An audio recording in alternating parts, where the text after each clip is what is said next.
लगातार इसका विरोध कर रहे हैं। मोहम्मद शोएब जी, आपके पास आते हुए, चूंकि आप इस्लामिक स्कॉलर हैं और निश्चित तौर पर आपके समुदाय में और समाज में जागरूकता फैलाने का काम भी किया जा रहा है, क्योंकि अभी मुसलमानों में दो गुट बटे हुए हैं, एक समर्थन कर रहा है तो दूसरा विरोध कर रहा है। अब ऐसे में all India Muslim personal law board की तरफ से जो आह्वान किया गया है उसे आप लोग कैसे देख रहे हैं?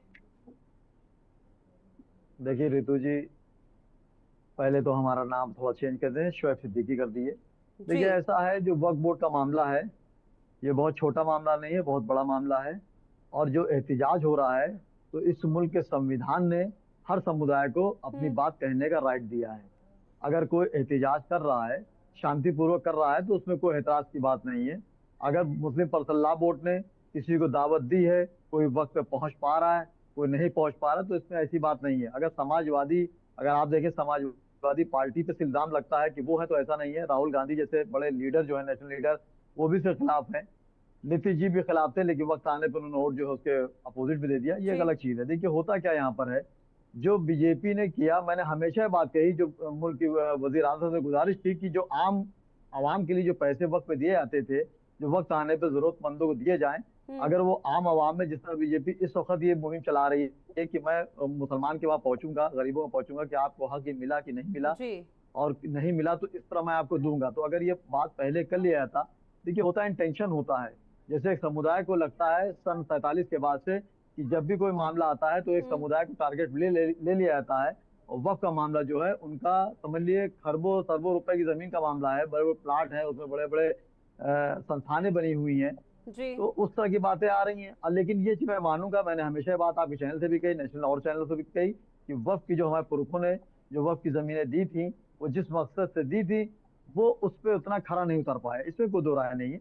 लेकिन इसका मतलब ये नहीं होता है कि अगर मैं अपने काम में थोड़ा सा 19-20 हूँ, तो आप उसको अपने कब्जे में कर लें। आप देखिए, जो भी संस्था है, जैसे इसमें 2-3-4 अमेंडमेंट थे, सुप्रीम कोर्ट ने भी उस पर कई बातें कही। इस वक्त वो मौजूद नहीं है, ना दूसरा मौजूद हो जाएगा। सुप्रीम कोर्ट ने भी इस आशंका जताई कि इस तरह इसमें तरमीम हो रही है। उसने वक्त दिया गवर्नमेंट से, जवाब भी मांगा कि इसमें आप जवाब दें।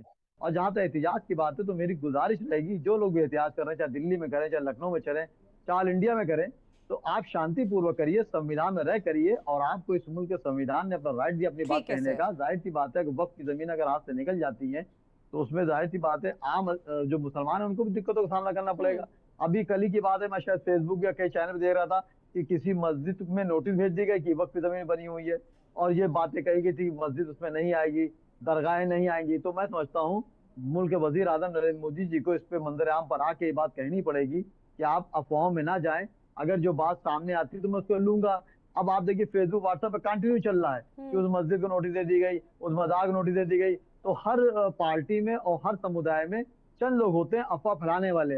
अफवाह फैला के निकल जाते हैं, उसके बाद भुगतना सारी कौम को पड़ता है। तो मेरा गुजारिश रहेगी रियासत के वजीर आजम योगी आदित्यनाथ जी से भी, कि आप ऐसे ठीक लोगों है पर सख्त सर। कार्रवाई करें जो फर्जी अफवाह उड़ाते हैं और एक समुदाय को टारगेट लेते हैं, चाहे वो समुदाय किसी का भी हो।